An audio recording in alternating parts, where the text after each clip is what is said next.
Have you ever watched a horror movie and thought to yourself, damn, she a baddie? You reckon she'd let me hit that? And then repeatedly had wet dreams for the next 2 weeks, imagining yourself receiving backshots from the monster in the movie? Well, apparently most people don't think this way, but instead they are actually scared of the monster. And so if you're scared of horror movies, let me eradicate your fear by showing you how I would personally kill every dangerous horror movie character. Horror movie monsters you have zero chance at surviving by Kappa Chaka.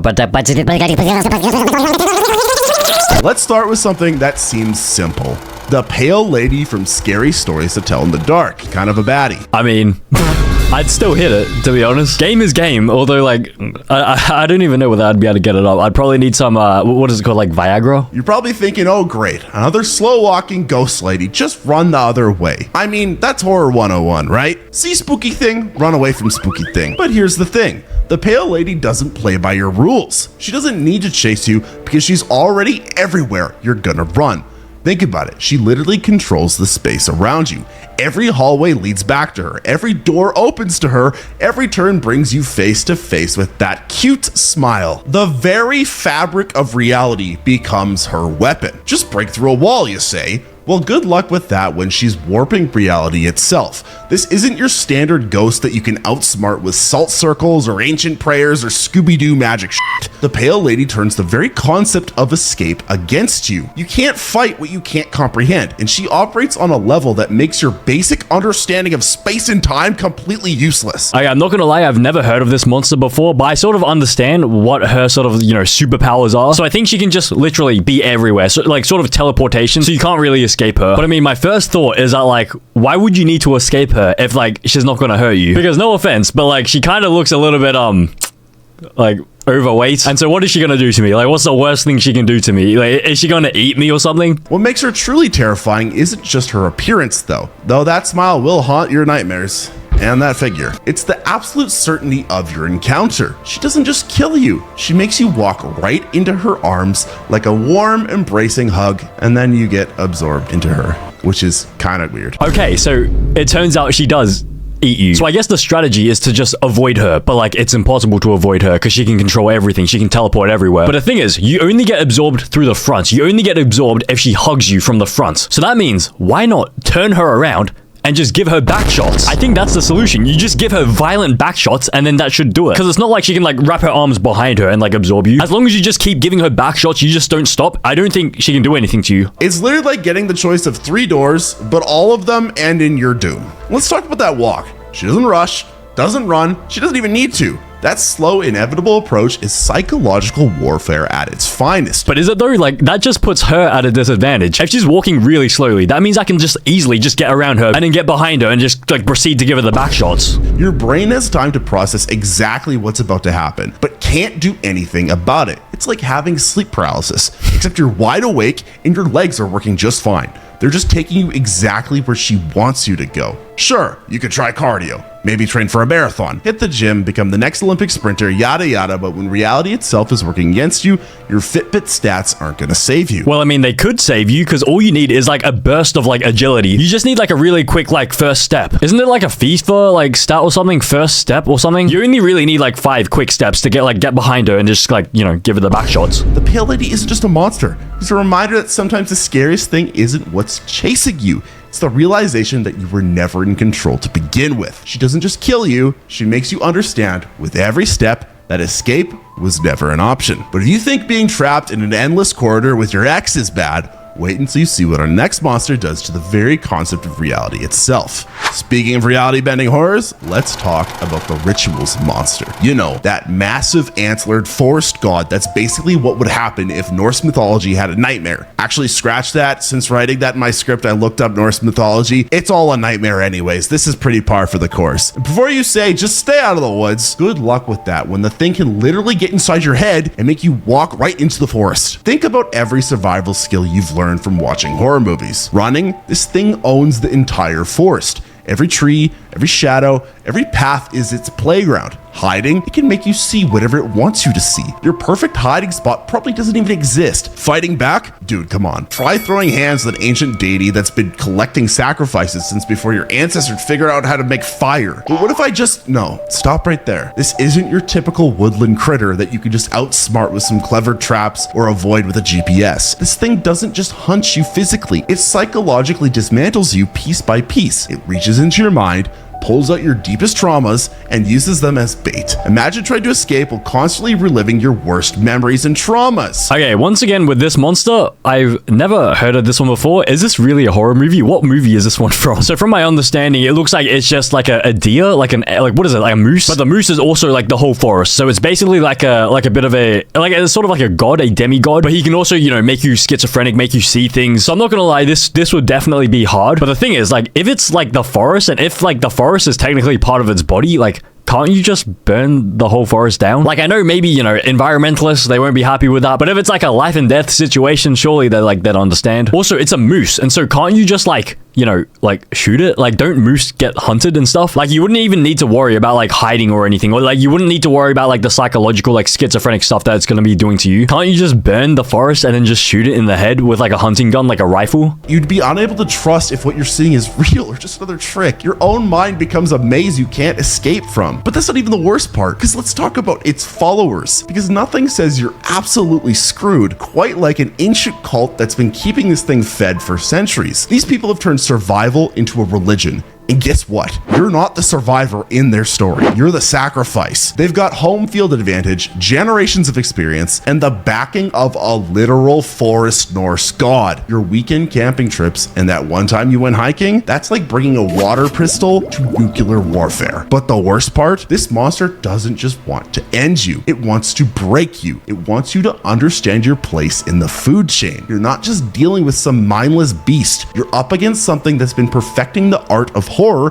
since before humans invented writing. It's patient, it's intelligent, and it knows exactly how to make you lose your mind before it takes your life. So unless you've got a degree in Norse mythology, the survival skills of Bear Grylls, and the mental fortitude of a Buddhist monk, you're not making it out of those woods. Well, I mean, it's funny you mentioned that because I actually do. I have a bachelor's degree in like Norse mythology, and I also met Bear Grylls when I was like 12 years old back in the UK, and I trained with him for like a boot camp thingy that he was doing for like charity. And also my grandpa was like also a monk, and he's been like teaching me all the stuff like for ages. So this one's easy. It's a moose. You just burn it and just shoot it in the head. And even if you had all that, you'd just be a more entertaining sacrifice. But at least with the ritual monster, you can see what's coming for you. Our next creature, it's what happens when evolution has a mental breakdown. And trust me, you're not ready for this one. Let's talk about the monsters from the void and why your brain would probably break before they even got to your body. You think you've seen body horror before? These Lovecraftian nightmares make the thing look like a kid's puppet show. And no, that's not an exaggeration.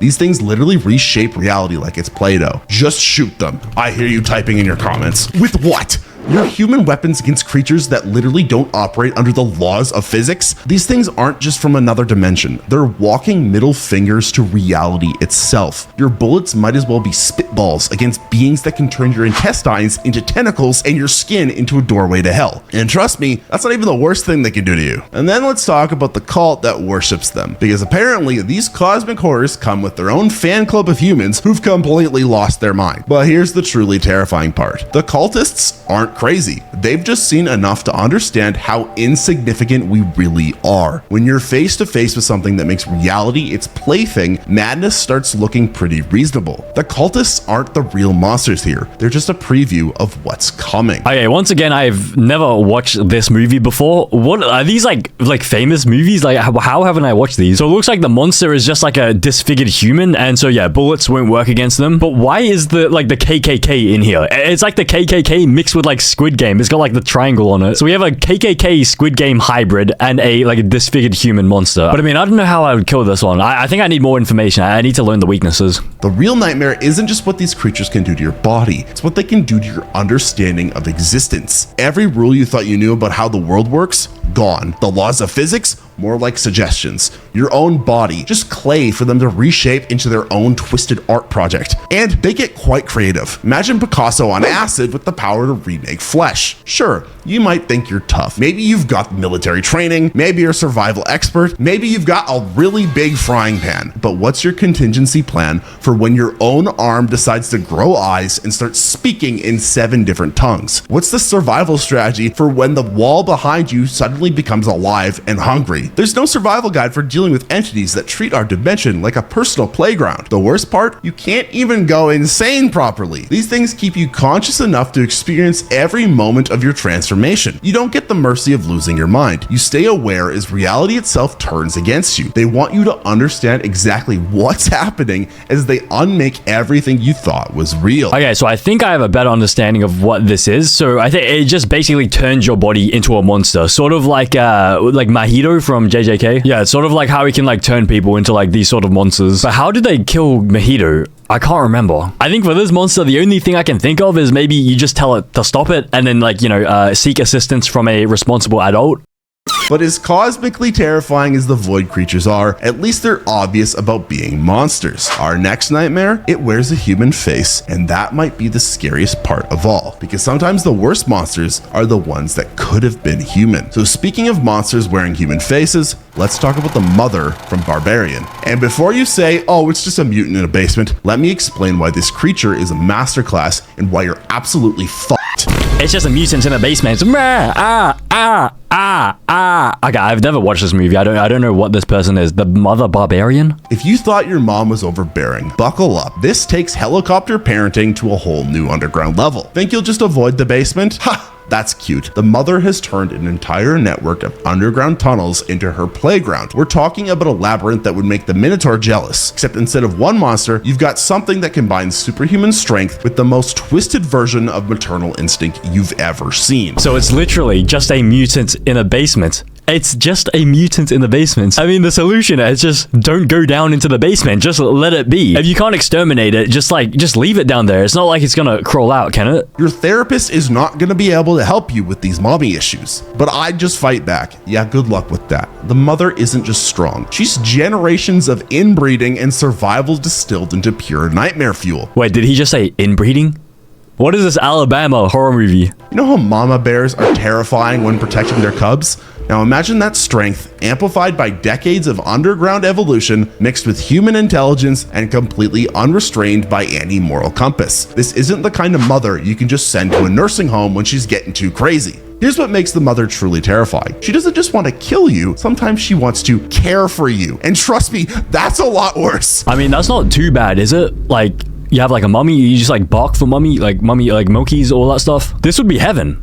Low key, right? You get unlimited milkies, unlimited Alabama backshots. Imagine being protected by something that thinks crushing your bones is a form of love. Your survival instincts become completely useless because everything you normally do to escape just makes her more determined to help you. Talk about attachment issues. And you thought your mom trying to add you on Snapchat was bad. Sure, you might be thinking, I'm pretty good at navigating dark places. Maybe you've got some spelunking experience, but I promise you, your weekend cave exploring hasn't prepared you for a tunnel system where every wrong turn leads to a creature that can snap you like a twig. Wait, so this is basically like cave diving. You're going cave diving in the basement? Well, I mean, I've watched like a lot of like cave diving videos. I would consider myself like moderately experienced. I mean, cave diving isn't really that hard. You just like crawl forward. Like that's really all there is. This isn't the kind of mother-child bonding experience they write cards about, let's just say. And let's talk about that darkness. The mother sees perfectly in it. She's evolved for it. You're stumbling around with your phone flashlight that's about to die. Well, I mean, maybe like that's you, but like I can see perfectly fine in the dark. What do you think I'm gonna do? Like I'm gonna be with my phone just go, I'm gonna be like some like noob like cave diver with my phone? No, of course not. I can see perfectly fine. She knows every inch of those tunnels, every hiding spot, every dead end. It's like playing hide and seek with something that wrote the rule book, except the rules are all about how many ways she can break you, and no, calling CPS is not an option. Well, I mean, once again, yeah, this one is pretty easy. You just don't go into the basement, but even if you do get stuck in the basement, like, it's just a mummy. It just wants to give you milkies. That's like free milkies. Like, why would you deny the free milkies? But at least with the mother, you know what you're dealing with once you see her. Our next monster, it's already closer than you think, because it might be living inside someone you know, and they don't even know it yet. Let's talk about Gabriel from Malignant. and why this parasitic twin makes your sibling rivalries look like a playground dispute. Think your brother stealing your Xbox controller was bad? Try having a literal monster living in the back of your head who can steal control of your entire body. And I mean that literally. This thing is the ultimate backseat driver from hell. Just fight back. Oh, you sweet, sweet child. How exactly do you plan to fight something that's basically hijacked your body's admin privileges? Well, I mean, it's pretty easy. You just go.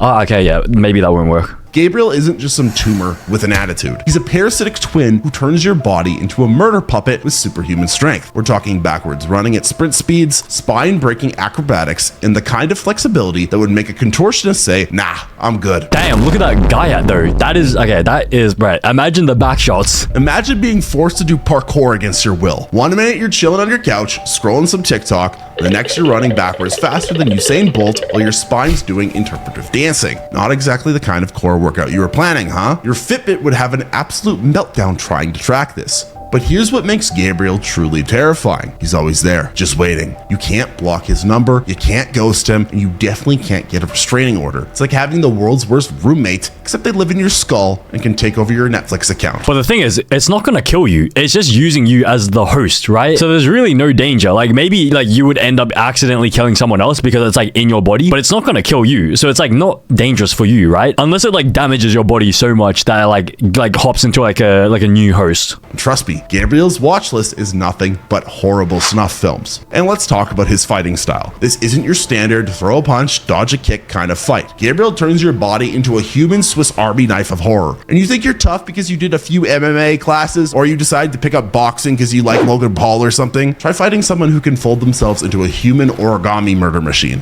This isn't street fighting. This is street fighting directed by David Cronenberg on bath salts. The scariest part, you wouldn't even know if you had your own Gabriel until it was too late. Maybe that weird headache isn't just from your energy drink addiction. Maybe those strange urges to just do backflips randomly isn't from watching too many Olympics. Maybe that voice in your head isn't just intrusive thoughts. That's something to think about, isn't it? But once again, it's not really gonna kill you, right? Like, I don't think he mentioned that it would kill you. I think the only way you would die is if, you get into like a bit of like a gunfight with like the police or something, and then they shoot you. But even then, I assume like the monster wouldn't allow you to die. It would probably give you like super strength. And so, in fact, this would be a bonus. You could use this one to kill this one. Yeah, the KKK one. You could like intentionally get the tumor over here and then bring it here and eliminate the Squid Game KKK. But at least Gabriel only takes over one body at a time. Our next monsters, they're what happens when the entire upper class decides that being rich isn't enough. They want to be predators too. And trust me, eating the rich takes on a whole new meaning in this movie, because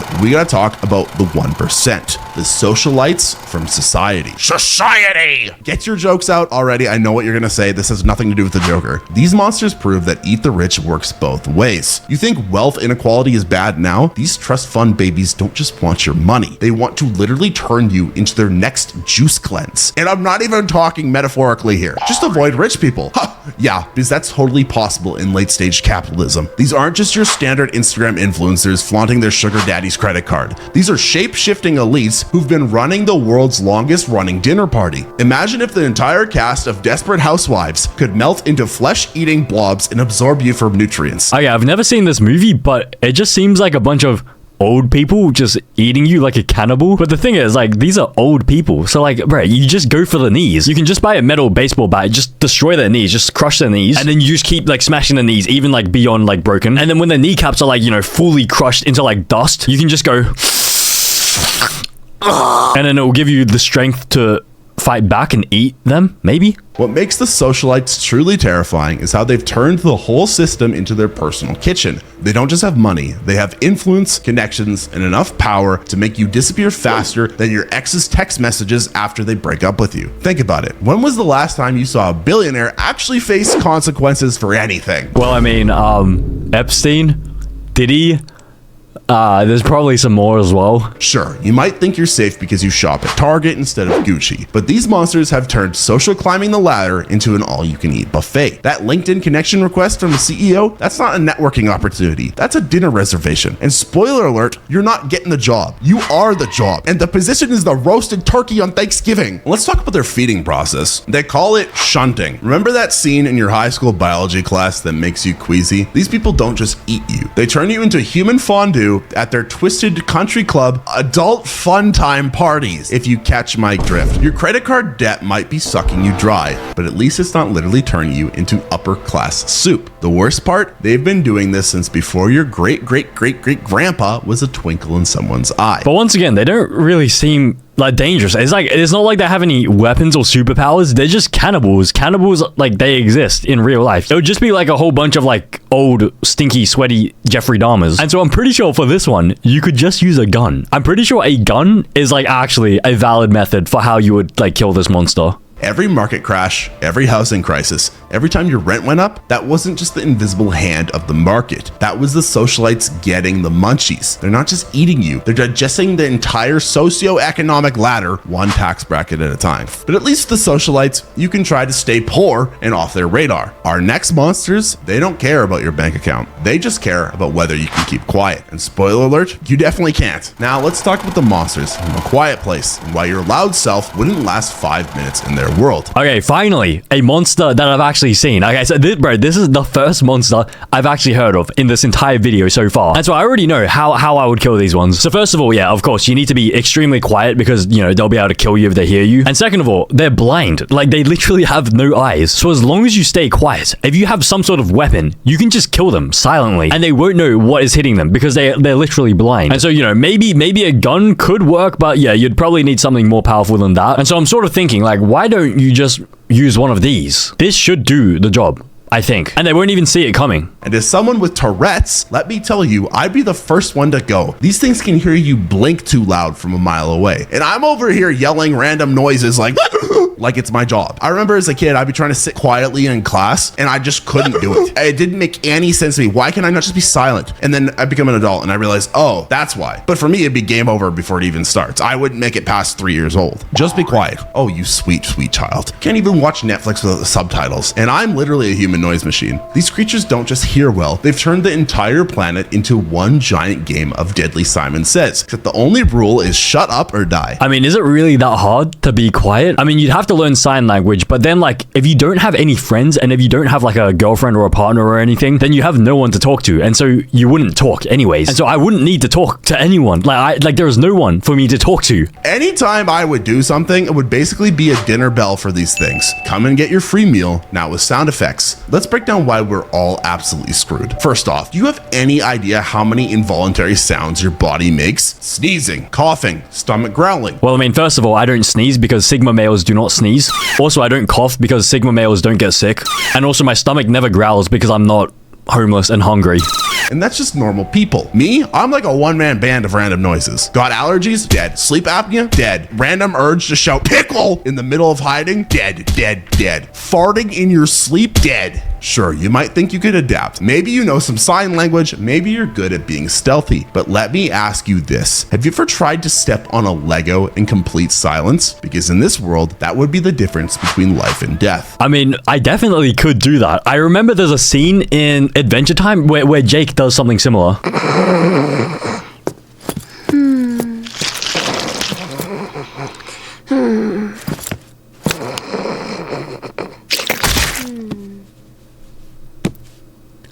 See, it's pretty easy. It's not that hard. And don't even get me started on trying to use the bathroom quietly. That's a whole new level of performance anxiety that I am not used to. Like, imagine you gotta poop really, really bad, but you gotta do it silently. I don't know how that's possible. But I mean, I guess also, you know, if you flush the toilet will make noise, but like, I don't think I've ever flushed a toilet in my entire life, so that wouldn't be a problem. The real nightmare isn't just staying quiet, it's staying quiet forever. Every single movement has to be planned, every step calculated. Imagine trying to cook dinner without making a sound. Or better yet, imagine trying to tell someone you love them without making a noise. Maybe that's why no one's ever told me that they love me. Now imagine trying to do that for the rest of your life. These monsters would basically have all of our locations on speed dial. And let's talk about those hunting speeds. These things move faster than my mom when I accidentally swear in front of my grandma. By the time you've realized you've made a sound, they're already there and their face is doing that origami thing that, you know what, we don't even have to go there. But the thing is, the speed thing is like kinda irrelevant as long as you just stay quiet. Like, it's only gonna be fast if they want to kill you. As long as you just stay quiet, it's not gonna kill you. So I guess the solution is this. Like, this is pretty simple. But at least with these creatures, you know exactly what attracts them.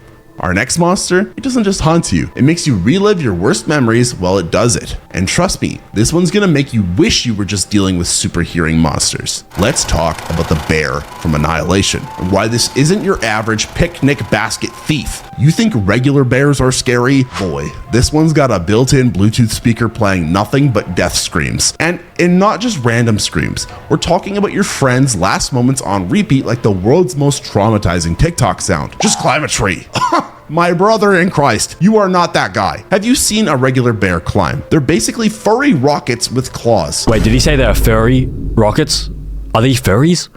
The bears are furries? Wait, that's easy then. Backshots, that's the only solution. Now imagine one that's been dunked in alien juice and can perfectly mimic your bestie's cry for help. This isn't your average forest creature. It's what happens when Mother Nature watches too many psychological thrillers and decides to get a bit experimental. Let's break this down. Normal bears can already smell your fear from a mile away and bench press your car for fun. This one, it's got all that plus a PhD in psychological warfare. Picture this. You hear your friend screaming, "Help me," so you run to save them, only to find out it's actually a mutant bear doing its best impression. That's not hunting. That's therapy-inducing trauma with fur. Sure, you might think you're ready because you've watched every Bear Grylls episodes. Make yourself look big, make noise, play dead. Cool plan. Except this bear's already got a whole playlist of the greatest hits from its previous victims. It's literally like a karaoke box, and it just picks out the most disturbing sounds it can think of. Wait, but he never said that the Bear Grylls strat wouldn't work. You just look big, play dead, not make a sound?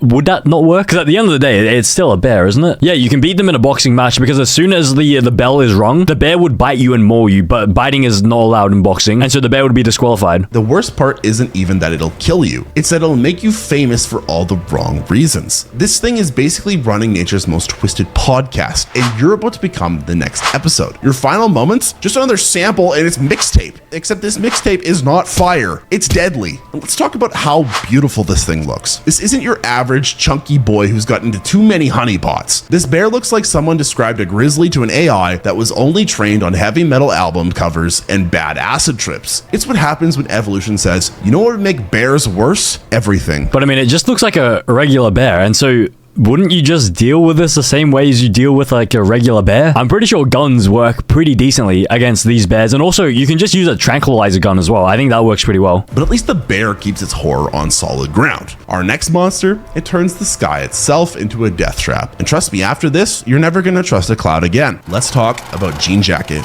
from Nope. You think UFOs are scary? This thing makes alien abduction look like a Spirit Airlines flight. And that's saying something. Imagine a cosmic predator that turns the entire sky into its personal DoorDash radius. And you're not the delivery driver, you're the meal. Just stay indoors. My guy, this thing can literally disguise itself as a cloud. But I mean, is that not true though? Like, you could just stay indoors and you would never encounter it. Like me personally, I'm always inside. I don't think I've left the house this week, and it's Saturday. Yeah, that cute little bunny-shaped cloud you've pointed out to your girlfriend could have been a giant space jellyfish waiting to slurp you up like the last bit of boba in your tea. There goes your entire childhood of cloud watching. Thanks, trauma. Let's break down why you're absolutely done for. This isn't your standard History Channel UFO trying to probe you for science. Jean Jacket is what happens when evolution looks at a jellyfish and thinks, you know what would make this worse? If it could fly and eat entire crowds the size of Coachella. It doesn't just eat you, it puts you through its cosmic washing machine on the wrong spin cycle while making it rain blood like the world's most metal weather system. Sure, you might think you're safe because you've got a roof over your head, but this thing EMPs all your electronics faster than your mom shutting off the Wi-Fi at night. No phones, no cameras, no tweeting your last moments. Gen Z would be fucked. But I mean, that still doesn't mean I have to go outside. Like, my electronics would be broken, but I don't need electronics. I just need a roof over my head. And I can just do everything, you know, like the cavemen did. I can just source water by just digging into the ground and like getting water from the ground. And then I can just grow my own like plants inside my house and just eat that as food. Let's talk about that feeding process. You don't just die. You get to experience being trapped in its giant alien stomach with everyone else it caught, like the worst music festival mosh pit ever.